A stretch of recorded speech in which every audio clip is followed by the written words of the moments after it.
Сите треба да се однесуваме како возрастни луѓе. Престанете со русофобијата. Сакате да ја провоцирате Русија? Дали ме заебавате? Тоа ви се соседи со кои што ќе живеете во наредните милениуми. Немојте да ги провоцирате. Русија е најголемата нуклеарна сила денес. Ова се зборовите на Джефри Сакс. Ден, 2, 3 после овој би рекол епохално обраќање, говор на Джефри Сакс, имате 2-3 земји од НАТО кои што му забранија на Вучич да прелет над нивниот воздушен простор за да стигне во Русија на прославата на денот на падот на фашизмот. Не е важно дали е тој Вучич, Кучич или Мачич. Може да е Станко, Петко, било кој. Работата е што очигледно на Европа не и доаѓа памет во глава. За жал, за несреќа, нејзина лична, за несреќа на Украина. Во таков контекст, во амбиентот на оно што се случува, на незината неможност да ги свати последиците кои што може да си ги нанесе по својата иднина, ние очекуваме да бидеме дел од тоа друштво. Малце е без веза. Затоа и ние треба малце да се однесуваме како возрастни, да сватиме своето место каде ни е, да направиме сметка и да видиме како понатаму. Од тој принцип слушам деноиве Јапонија, зошто идоле во Јапонија нашиве, па не знам, пак тука зеле овој, зеле оној, дали сите што патувале ги оправдале средствата што ги давала државата за да бидат нели во таа делегација во Јапонија. Политиканство. Но факт е дека треба полека да ги прошириме нашите хоризонти, нашата надворешна политика, да бараме конекции, контакти, заедни соработки на економски, финансиски, друг план, извоз, увоз и така натаму, да ги засилиме со оние земји кои што се на пониско ниво, да отвориме други контакти со земји кои што досега не сме имале никаква размена, никакви договори трговски, вакви, онакви, од разна провиненција. Затоа треба да се охрабрат нашите, се почесто да го прават тоа, во смисла да наоѓаме нови пријатели.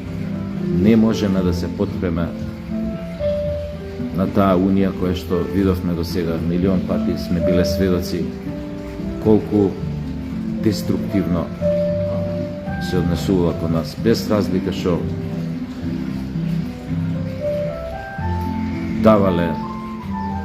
даваат одредени средства, сепак мислам дека за она што тие ни го даваат плаќаме многу повисока цена од она што требало да ја платиме.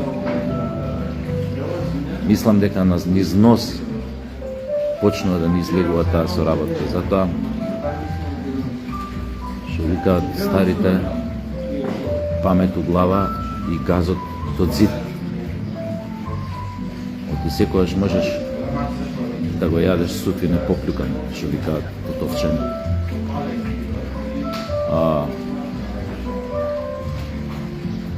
Во исто време се случува во Газа, продолжува геноцидот врз палестинците. Очигледно тамо е некој решен да ги исчисти палестинците од нивната територија. Таа криза,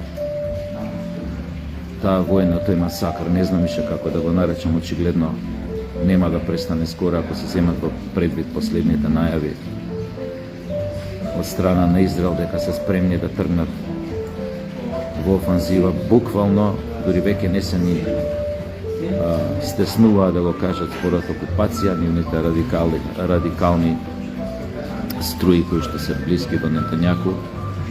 Тоа и го кажуваат, не треба више да се срамиме според окупација, нека биде окупација, значи веќе не се ни кријат кој е намерата, каква чистат сака да направат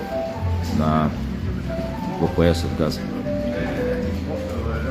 Мислевме дека на момент, на секунда помислевме дека светот малку ќе здивне, ќе се смири, но очигледно дека Израел нема намера да застане во своите намери. Од друга страна, Европската унија очено се обидува да стане фактор во преговорите за Украина, токму затоа не престанува со воената поддршка кон Украина. Тоа значи само продолжување на агонијата на Украина, на украинскиот народ, на сите кои што живеат тама. А од трета страна имаат веќе ептен недвосмислени пораки, сугестии, закани од страна на Соединетите Американски држави дека наскоро планираат тотално да се повлечат од таа приказна. Веќе да не учествуваат во нешто кое што самите сметаа дека соучеството само би ја продолжиле агонијата на сите оние кои што мешани во Украина, кои што гинат тамо секојдневно.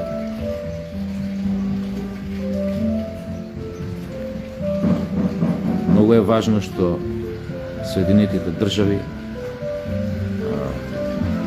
конечно на некој начин призна доминацијата на Русија, што се однесува до најсовременото вооружување, и под број 2, она што е поважно, призна на некој начин со оној говор што го одржа Джефри Сакс дека она што најмногу сметаше на Русија изминативе 30 и повеќе години, таа униполарност на светот, дека треба да престане, дека Америка би прифатила на некој начин да влезе во преговори со Путин во врска со тој нов свет што се раја пред нашите очи, во кој што Америка свесно, мудро, ако тоа го направи, ќе се повлече од улогата на светски полицаец, еден главен светски полицаец во светот. Тоа би било тоа, обавljeno.